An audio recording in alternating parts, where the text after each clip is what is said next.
You may have heard about Northfield, Minnesota before. We are the historic town that not only defeated the infamous Jesse James gang, but we are also the location of two world-famous colleges, Carleton and St. Olaf. We are FRC Team 3691, the Northfield Robo Raiders. We are in our 5th year as a robotics team. Our team is comprised of students from Northfield High School and Arcadia Charter School, which is nearby. Over the years, our robotics team has learned that all aspects of FIRST Robotics rely on learning and applying processes. This video outlines those processes that we utilize during our build season. It is important for our team to seek support from our school board for the robotics team because they allowed us to offer FIRST Robotics as a class and allowed the use of high school facilities for our build sessions. Without sponsorships, our team would not be able to financially support itself. Therefore, it is critical that we search for sponsors to support our cause.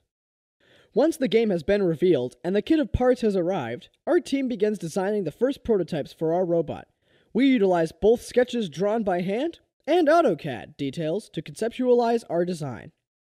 After our team finishes the rough sketch of our robot's design, we begin applying engineering principles to ensure that our design will meet its intended purposes. As the season progresses, the team splits into smaller groups to form different prototypes. Over several weeks, we test each prototype and evaluate the pros and cons of each one. As shown in these videos, most of the prototypes aren't successful or obviously won't be feasible on a robot with a small base. The prototype with the best performance and fewest problems tends to be the one we use. Because we have a team of 30 people, we need to divide up our projects into sub-assemblies. Usually, a captain or veteran member leads the group made up of 3 or 4 other students. These groups work independently of each other, creating prototypes, working on the electrical components of the robot, building the frame or wheelbase, and working on applications for awards.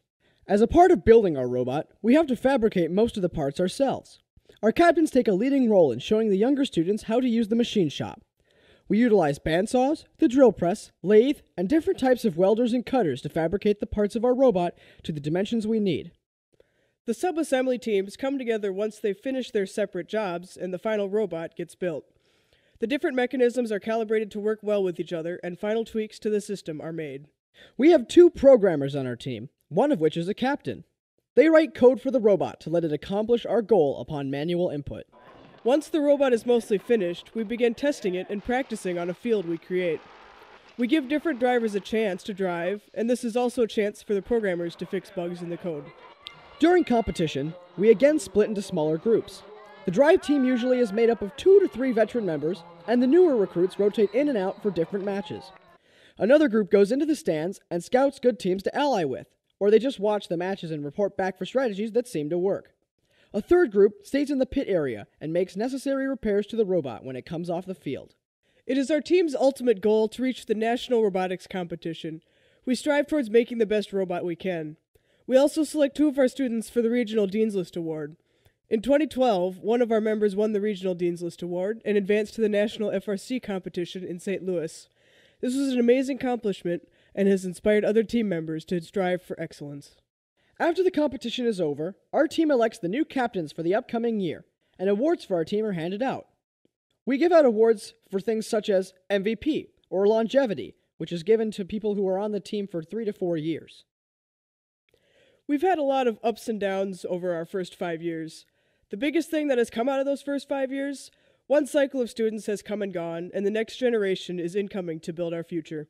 We feel like we've done well developing these new members, and they will continue to grow and develop Team 3691 for years to come.